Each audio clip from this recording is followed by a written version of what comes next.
remember what bugs testing out in front of. Yeah, off guard, that's for sure. I don't see that though. You guys were friends, weren't you? You guys were friends, weren't you? Quote unquote friends. I mean, yeah. What? It's okay.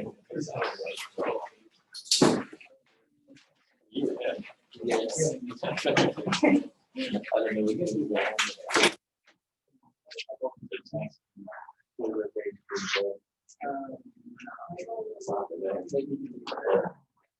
No, you're talking about LeBron to the ball. No, your ball. I know the story. Because he knows the games. I know. That's the only reason I got time. They got mad. He was wrong. Oh. I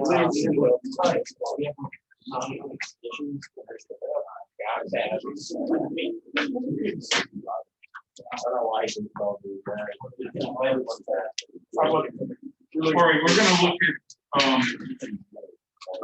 some filter design by hole zero placement.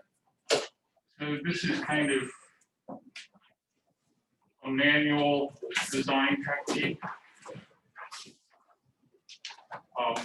There are techniques for, and we'll look at one next time, for designing standard filters, Butterworth filters, there's Chevy filters, there's inverse Chevy filters. This is a technique where you actually get the filter you want by placing poles and zeros at particular locations. But it takes a little practice to get a filter with a desired shape. So a standard transfer function can be, well, any transfer function can be factored like this into poles and zeros. And the poles and zeros might be complex. So if the ZIs and PIs are complex, they would occur in a complex conjugate pair. And usually we've left those terms as second order terms. And so we factored it into first order terms and second order terms. But in that case, all the coefficients would be real in the corresponding numerator and denominator polynomials. Now the zeros can be actually anywhere. They don't affect stability. They can be in the right half plane, they can be in the left half plane. And the only restriction with regard to zeros is that they either be real or they occur in a complex conjugate pair. And that's required so that we get real coefficients in our S polynomials. We have an additional restriction on the poles. They have to be in the left half plane. They have to have a negative real part. The corresponding frequency response is we just replace S with j omega.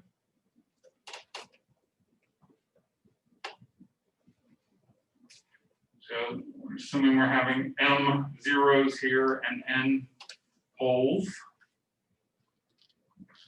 And we're going to look at some very simple cases of what the frequency response would look like for first looking at just a single zero, and then we'll look at a single pole.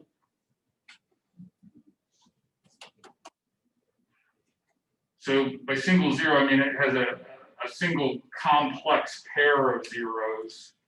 So assume, so the denominator here would be 1.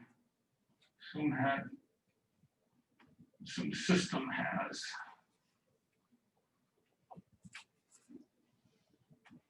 only a pair of zeros. So, and the zeros are at minus alpha plus or minus j omega 0. And they have to be in a complex conjugate pair. they could be at plus alpha. The frequency response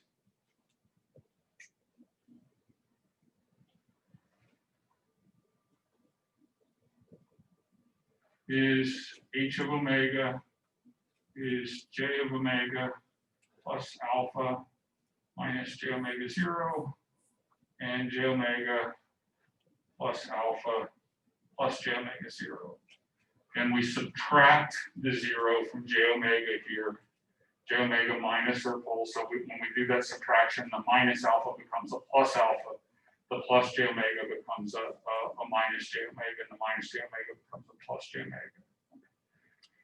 So again, the what we work with in general is, you know, an arbitrary order polynomial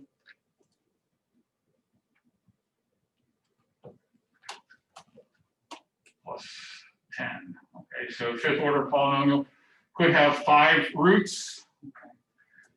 But there are restrictions on those roots if the polynomial has real coefficients like this. The roots of that polynomial have to be either all real, or if any of them are complex, they have to occur in a complex conjugate pair. Okay. And then, so like a fifth order polynomial like this could have 5 real roots. By that I mean it could factor into s minus 1, s minus 2, s minus 3, so on and so forth. Have 5 of those. Or fifth order polynomial could have 1 real root and 2 complex conjugate pairs of roots. And if you've got a complex conjugate pair, say we've got a root, I'll say it's a 0. Let's say it's at minus 3 plus or minus j4. So then the corresponding term would be s plus 3 minus j4, s plus 3 plus j4. But when I multiply those together, I'll get an s squared, and then I'll get, if I treat that as a term, and this is a term, I'll get the 3 plus j4 times s plus the 3 minus j4 times s. So the imaginary parts would cancel, and I'd get plus 6s. Right? And then when I multiply this out, because it's a complex conjugate pair, I get 3 squared plus 4 squared, or 25. And I'd get a second order polynomial that only has real roots. Okay. Now, if this were 3 minus j4 and 3 plus j3, if they weren't a complex conjugate pair, I would get real roots in this expression. So if we start with a polynomial like this that has real coefficients, I'd get complex coefficients in this expression. But if I start with a polynomial like this that has real coefficients, 1, 4, 2, 10, nothing like j3 or 4 plus j7, if I have real coefficients, the restriction is all the roots have to be either real or occur in complex conjugate pairs. If they occur in complex conjugate pairs, I can pair them up and get second order polynomials that have real coefficients. Okay, so fifth order polynomial, the options would be 5 real roots, 3 real roots in a complex conjugate pair, or 1 real root and 2 complex conjugate pairs. Those are the only possibilities. I couldn't have, I couldn't have like 4 real roots and then a complex root.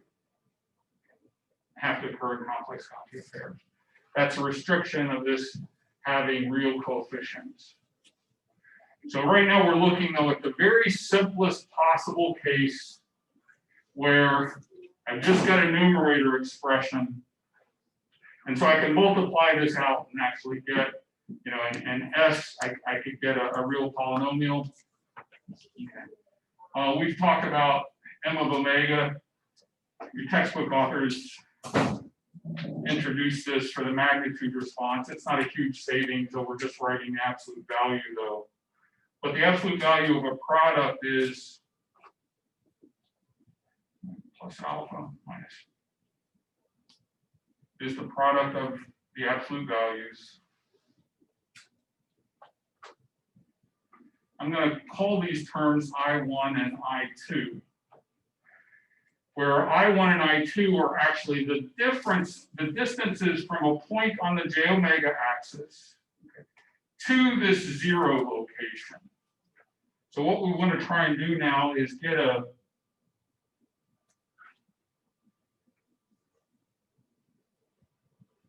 kind of a feeling for what a corresponding frequency response would look like. So here is a 0 at minus alpha plus j omega 0.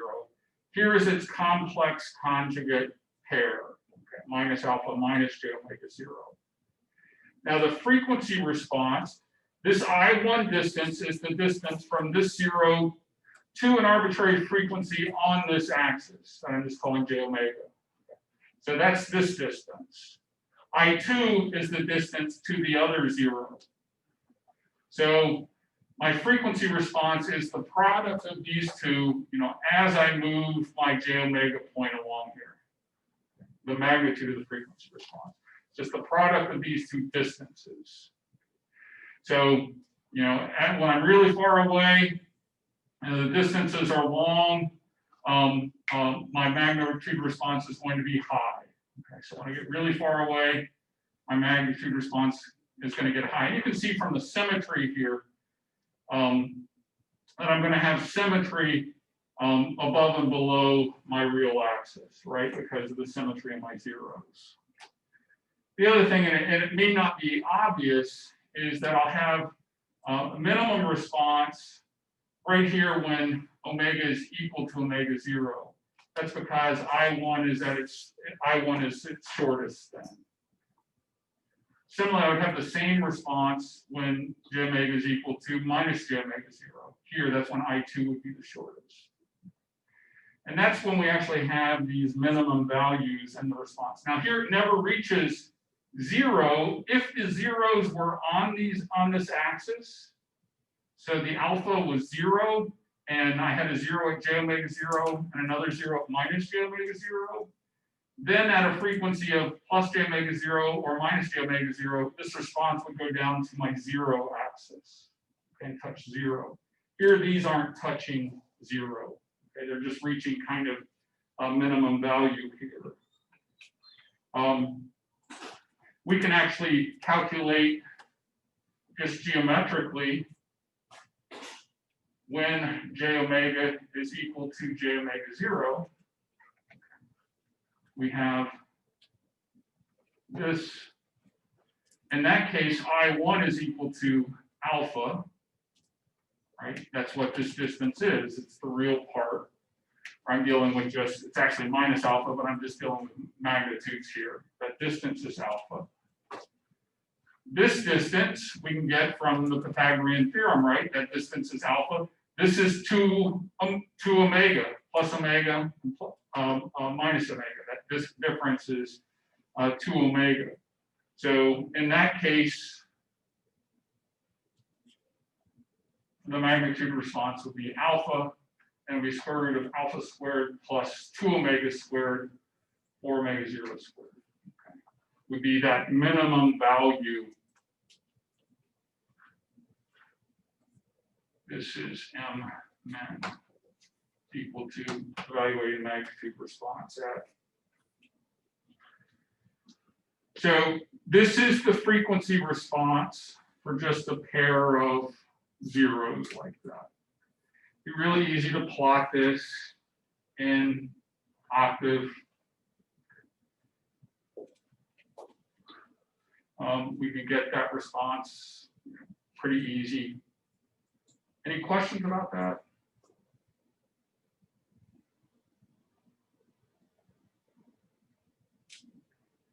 Just trying to give you a geometric feel for what a pair of zeros does for a frequency response. Give us a filter like that.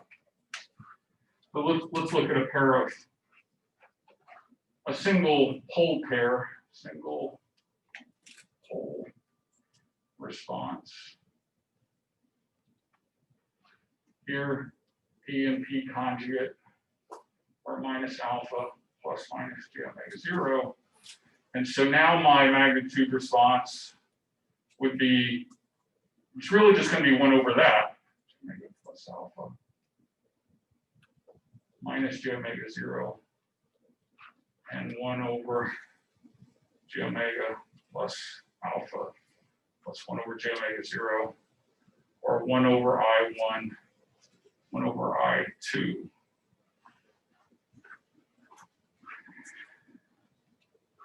Now you can kind of get a feel for what this is going to look like. Now remember here, the distances are the same, but now I'm dealing with poles. So my frequency response, or my magnitude of my frequency response, is 1 over the distance. So previously when that distance for a 0, when that was a minimum, now I'm going to have a maximum in my frequency response. Now this is looking kind of like a low pass filter here, right? Passing through, frequencies between omega 0 up to omega 0, and then filtering out any frequencies above that. So it's not a great low pass filter. An ideal low pass filter would have this rectangular shape, but we're getting there. Okay, this is just a pair of poles. So from this, I could construct a transfer function. Okay, just given the pair of poles, like I did before, multiplying out the polynomial. The S minus P and the S minus P conjugate, multiply that out to get that second order polynomial. And in this case, I'm just looking at the simple form of 1 over that second order polynomial. Here, the response is largest when j omega is equal to plus or minus j omega 0. And then that maximum value is 1 over alpha, square root of alpha squared plus 4 omega 0 squared at that point.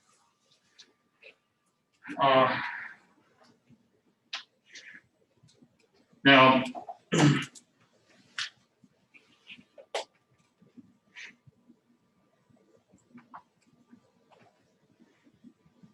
the other thing that we can see from this is that in order to get a large value of M max, or one way to get a large value of M max, is to use the small value of alpha, which means move the poles closer to the j omega axis.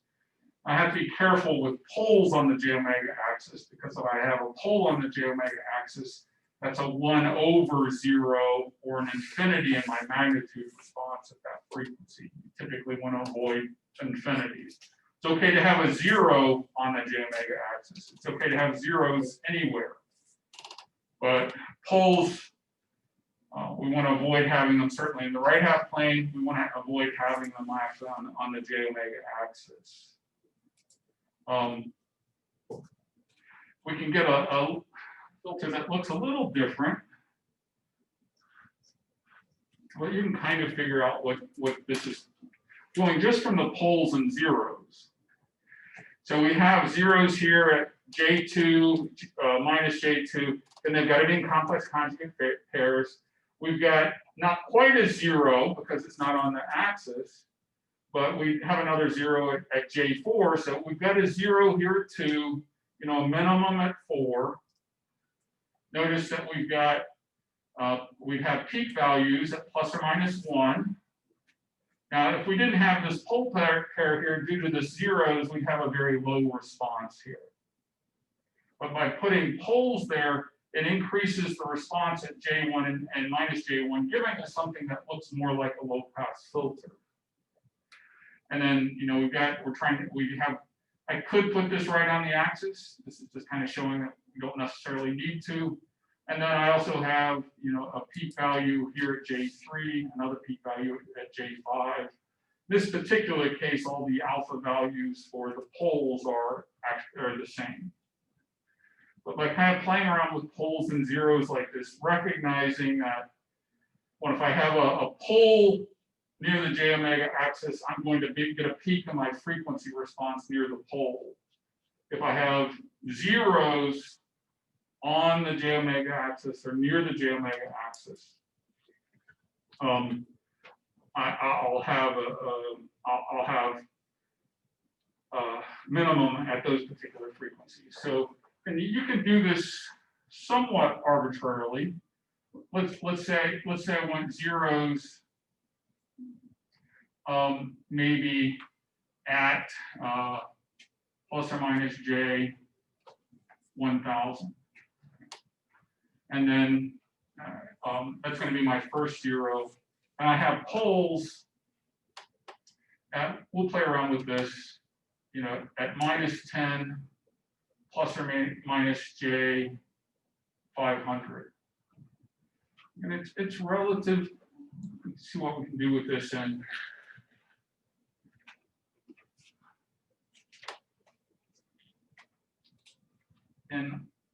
octave.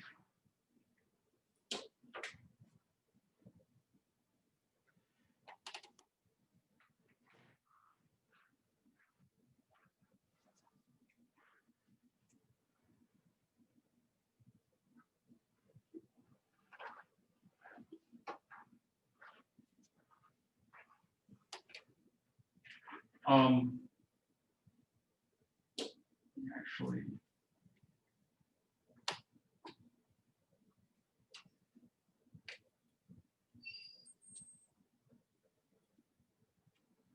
let's call it use the dot and I got two Z's in there somewhere. But I'm just going to list my zeros here. I've got one at 1000 J.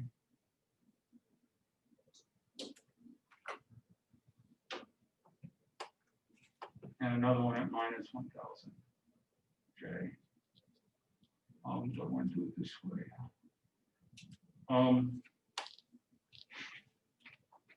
So let me just form my numerator polynomial. The polynomial corresponding to the first zero would be S minus J 1000. In octave, when I represent that as a polynomial, it would be 1 times S, and then the constant term would be minus 1000 J. Okay. And then the other term would be 1 and plus 1000 J. Well, the way you do polynomial multiplication in octave is using the conv function, convolution. Convolution corresponds to polynomial multiplication. So what I get here is the result is 1, 0, and then is that 1,000,000? Which should correspond to, I could have multiplied this out myself, 1 minus j 1000 times s plus j 1000 is going to be s squared. The middle terms cancel, and then I'll have minus j times plus j, that'll be plus 1 1000 squared. Or in octave notation, that's 1s squared plus 0s plus 1000 squared. But I just had octave multiply out the polynomial forming, okay, and get this result.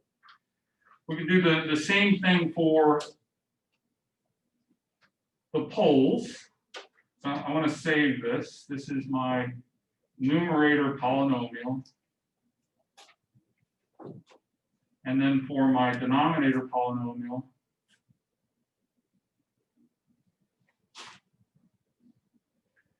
it's going to be 1, and then the constant term there is 10 minus 500J for one term,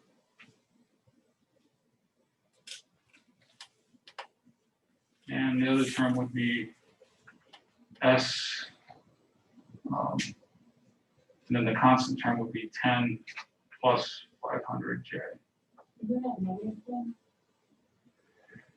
And the poles at minus 10, but and that corresponds to an S minus P term. So the S minus P, the expression would be S plus 10 minus J500. And so if I actually print out the denominator, I mean, theoretically, well, doesn't understand K, what do you mean J?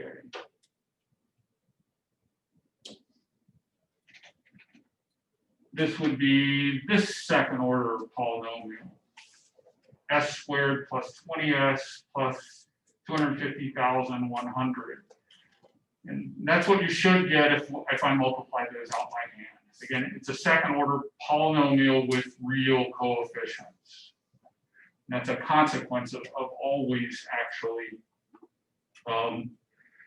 multiplying, requiring that my poles and zeros actually be complex conjugate pairs.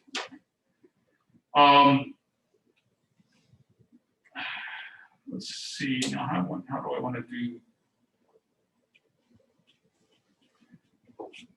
this? There's a polyval,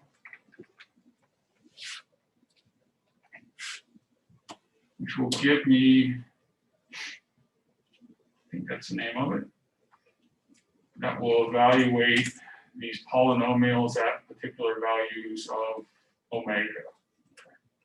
So I want to plot the frequency response. I'll just plot the positive frequency response from 0 out to 5,000. So in order to do that, I need to form a frequency vector.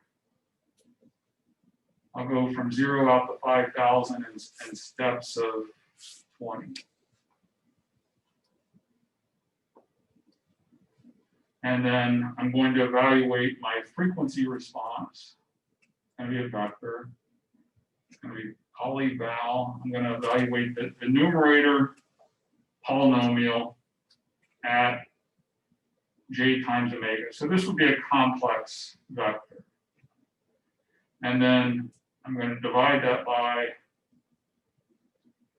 evaluating the denominator at J times omega.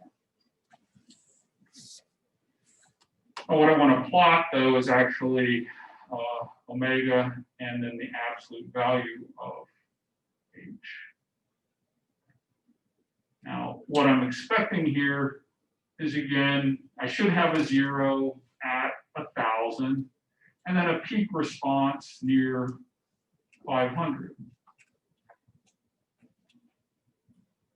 Now, I just plotted the positive real axis. I certainly get the peak near 500. It's kind of too sharp a peak, maybe because it's too close to the omega axis. I certainly see a 0 here at 1,000. In order to get more of a low pass response, I need to put some additional poles in here. Or let me actually just move this pole a little farther away so it's not quite so sharp. In order to do that, I just need to increase this, the alpha part, move it farther away. Okay. They're not quite as sharp, still not a great low pass filter, but at this point I could kind of play around with this. Maybe increase it to 400 and see what this does. Run it.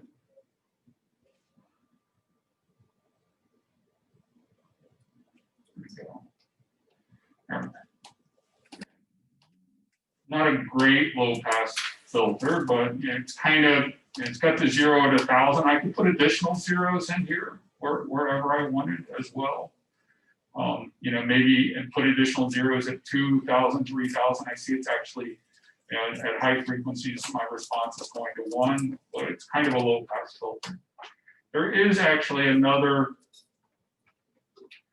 thing I provided, and this will be posted on the website. It's called PZ Design, which all you do here is put in the filter, your zeros and where you want them.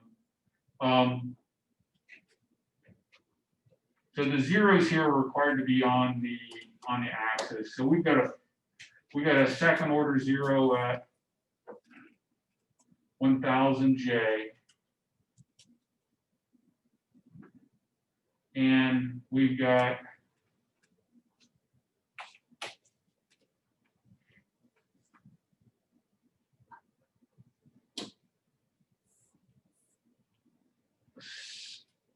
and then the pole is at -10 plus J 500.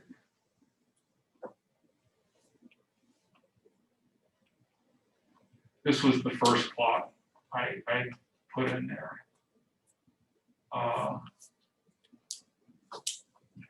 So this should produce that same figure. But I think it does, but I need to go back and change the range of the frequency axis. This is going from negative to positive. And then I also had it going from, where do I put in? I think you left out your J on the 500. Thank you. Was that what it was, 500?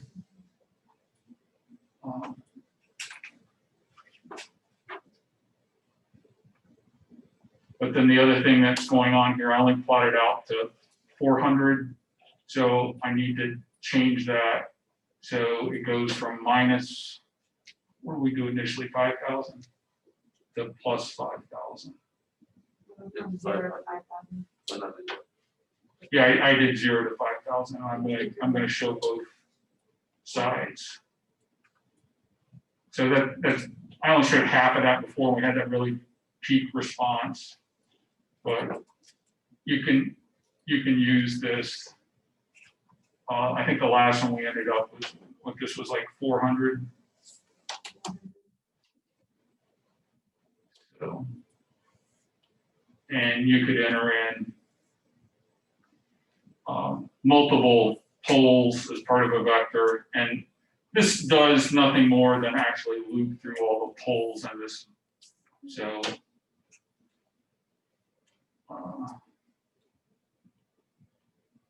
Well, let's take a look at this. We'll make another modification. Okay. So let's say I wanted a 0 here, put in another 0 at 3,000. So that would force this to go down here. So I could do that.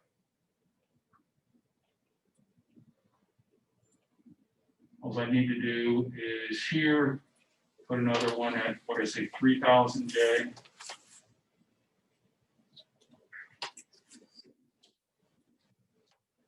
Run it, and you see it at 3,000 now.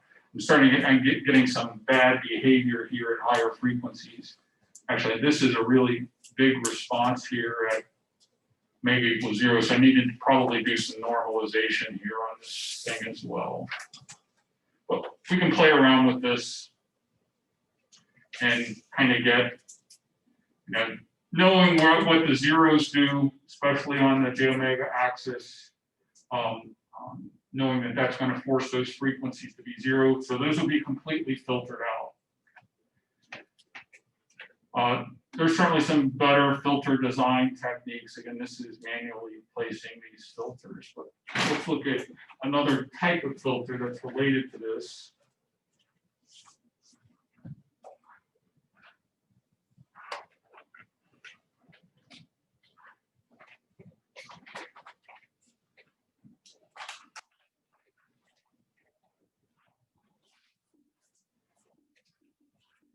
And it's a frequency rejection filter.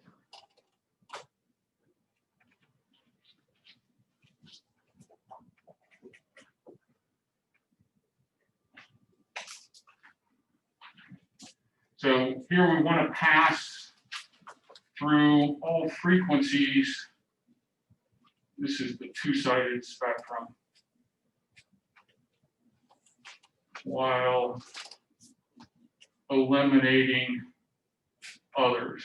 So this is, I'm sorry, I want to eliminate two frequencies while passing through all others. Okay. So here I want to eliminate frequencies at omega 0. So the first step might be a zero only filter,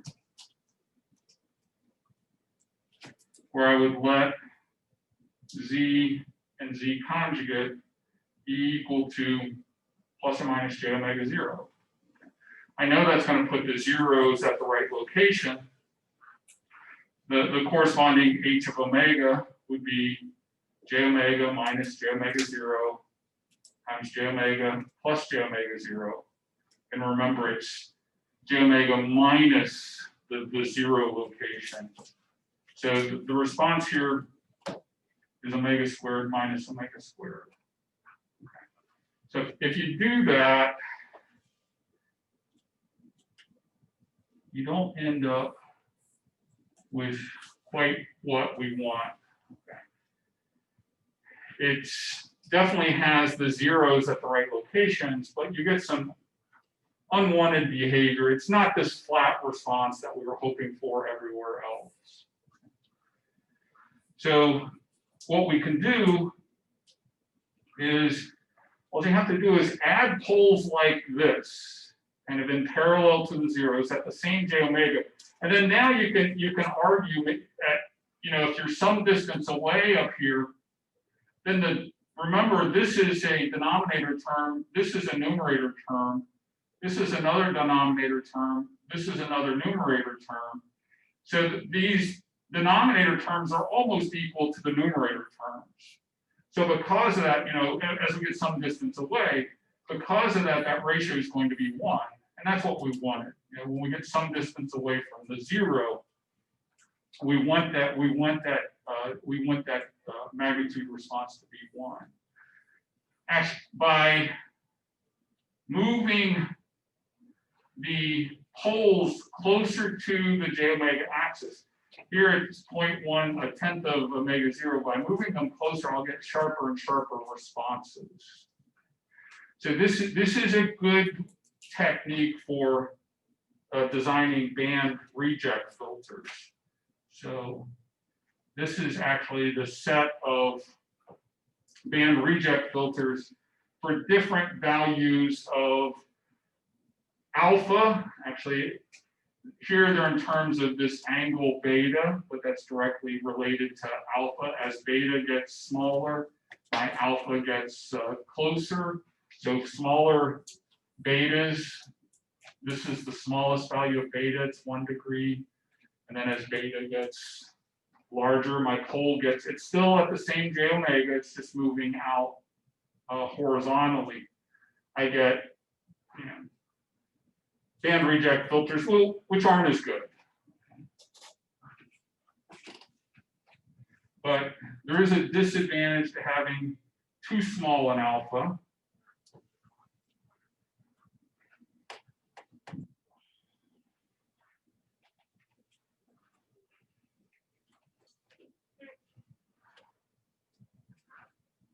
A small alpha gives a long impulse response.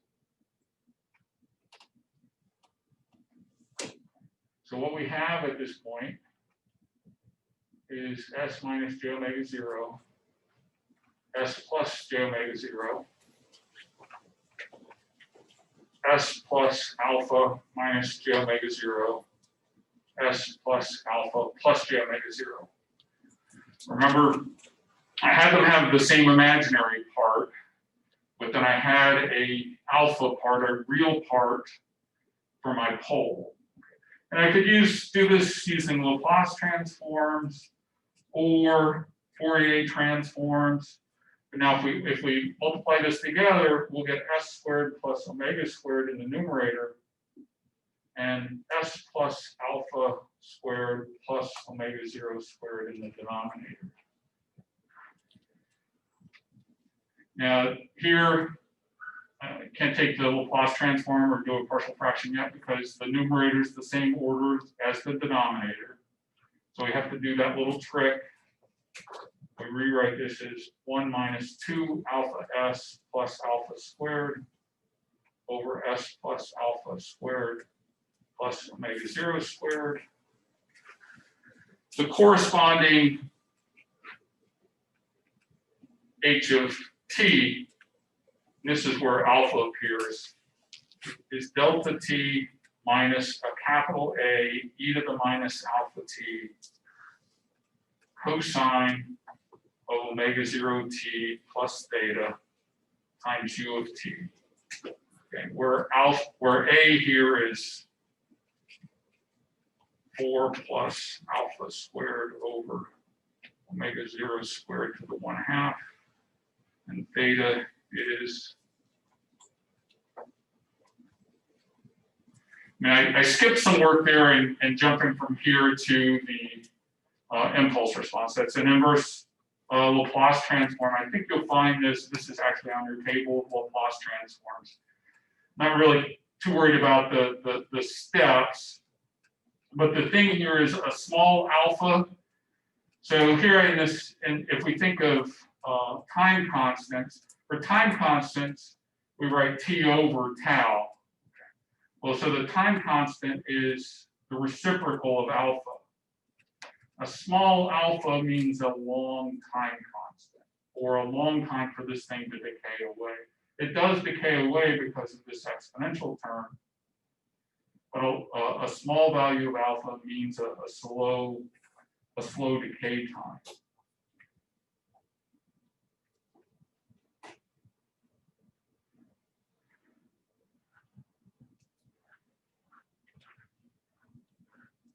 So that may be a disadvantage. Another type of filter that's related to that band reject filter is one that, I just repeated. So this is one band reject filter that's designed to eliminate frequencies at omega 0. Here they're harmonically related. The next one's at 2 omega, and this would just be the product of all of these. So I have one filter that has that h of s, or that corresponding h of j, h of omega that's designed to eliminate at omega 0, multiplied by another one, the same expression, but with 2 omega 0, another one with 3 omega 0. So it gets to be pretty complicated, but this would just be a cascade of band reject filters to reject, in this case, 4 different frequencies, okay, that are harmonically related. I'll show you an application of that in just a second.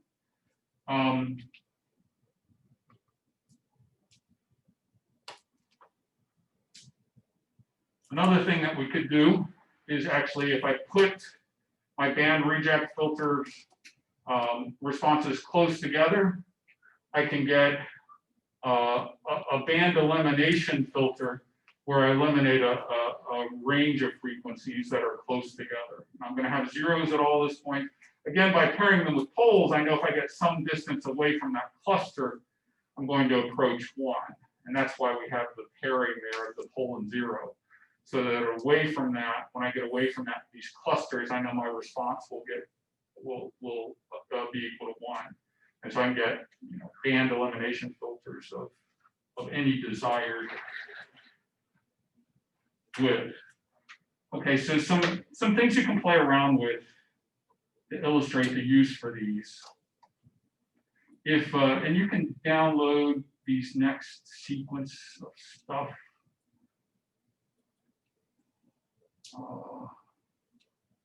Have them actually on the course website if you go to the textbook site. So these are simulations actually from the textbook. But if you go to the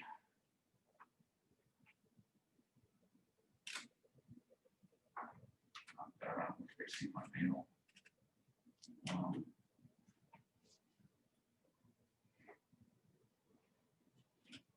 So EE310, and then on the textbook, I think and then, so this is our textbook. when you go on LabVIEW modules or MATLAB versions. So these are some of the input files, and then these are the modules for each of the chapters and the text. And so these are some of the modules from chapter 6. So some of these are pretty kind of interesting.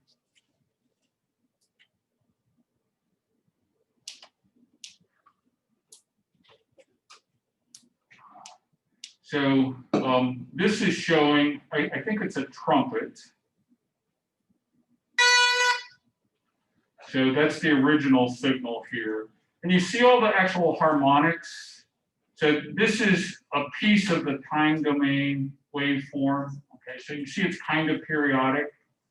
This is the Fourier transform, or the spectrum of that trumpet signal. And this is a kilohertz. So it looks like the fundamental here where this peak is, I don't know, maybe it's around 500. It may say in here somewhere, I'm sure it does. And then, you know, there's another harmonic that looks like it's right at 1,000, and then another 1,500. So again, musical notes consist of these fundamentals, as any periodic waveform does, consist of a fundamental frequency and then these harmonics. Now, in the second, when we've introduced this interference, and you can adjust the level of the interference and then also the frequency.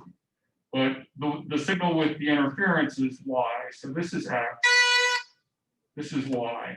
So you definitely hear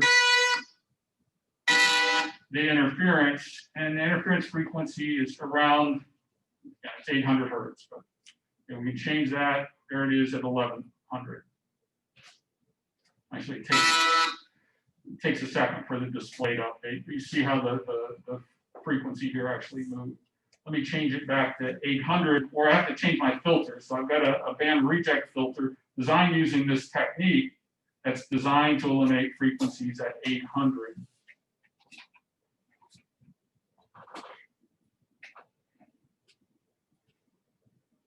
This jumps at 10 every time. This computer's really pretty slow.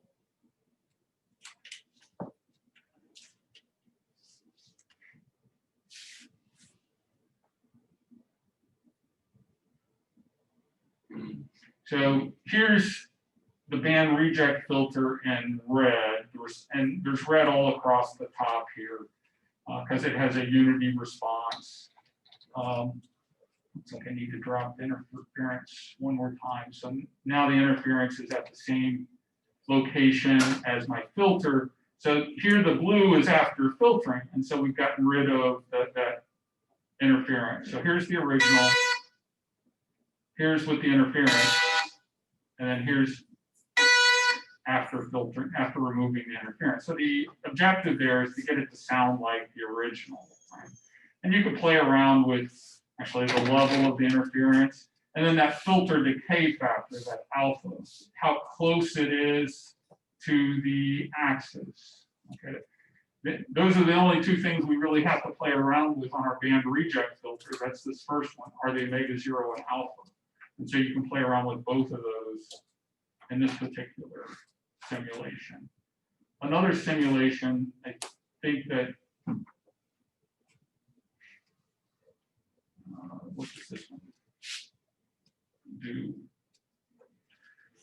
So this one actually has two notes that are harmonically related. So this is an application of that cone filter. So it's two notes, and an A note at 440 hertz, and then all the harmonics, and then a second note at 392 hertz that is interfering with the first.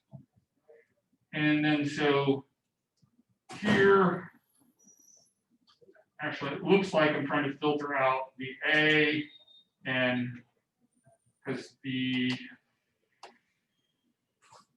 think this is actually the frequency of my filter. So here's this is both of them together.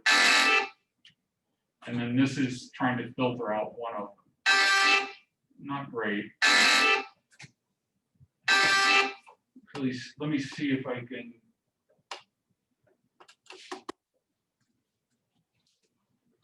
might be able to move this around a little bit.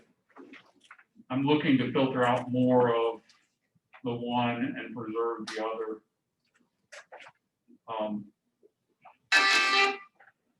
You could also move this down and filter out the filter out the G at 392.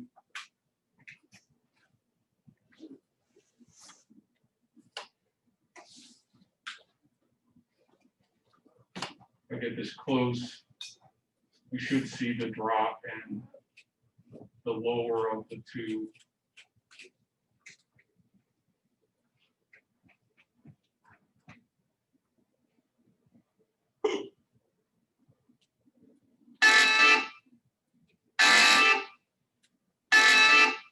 It's not great.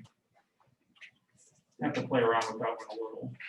The third one, the third simulation, he has all these in the book, but if you want to, you can download these. You have to download the M files as well as the input files that have the actual trumpet sounds.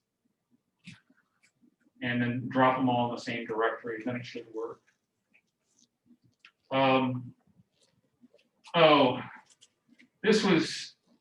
This is another type of, different types of filters that we'll talk about, I think, a little later in the chapter. This one is actually, designed to pass. It's a resonator, so it passes through the harmonics. So this original one is the trumpet. This is the trumpet with noise. So you can see kind of how this level is flattened out here. So this is the original. This is with noise. Then this is after running a noisy signal through a resonator. So so this is taking the noisy signal. Sorry. It's like fingernails on chalkboard, right? The other, a Butterworth filter is, in this case, it's a low pass filter. So you can see the response here in red. It's not going to be that, it's removing the high frequency noise, but it's also getting rid of all the harmonics in the signal. So here's what we're trying to recover. This is low pass filtering. A low pass filter is really not what you want. Another type of filter is a threshold filter, where you can just adjust the threshold of, it's filter out everything below a certain level. Now I'll have to actually adjust the level, it looks like. Ideally, I don't see the level line on here. Actually, it looks like it's starting to filter out some stuff now. Ideally, what this will do is completely filter out. This is filtering in the frequency domain. So it would filter out all the, I see the red line now. So it's filtering out everything below the setting it to 0 in the frequency domain.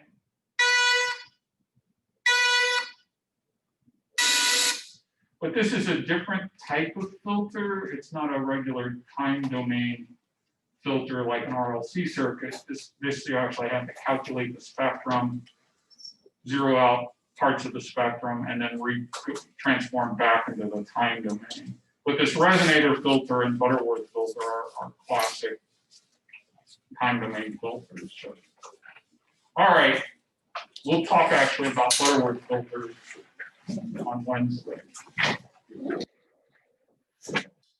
Phone call? It didn't usually. Must have missed the alarm.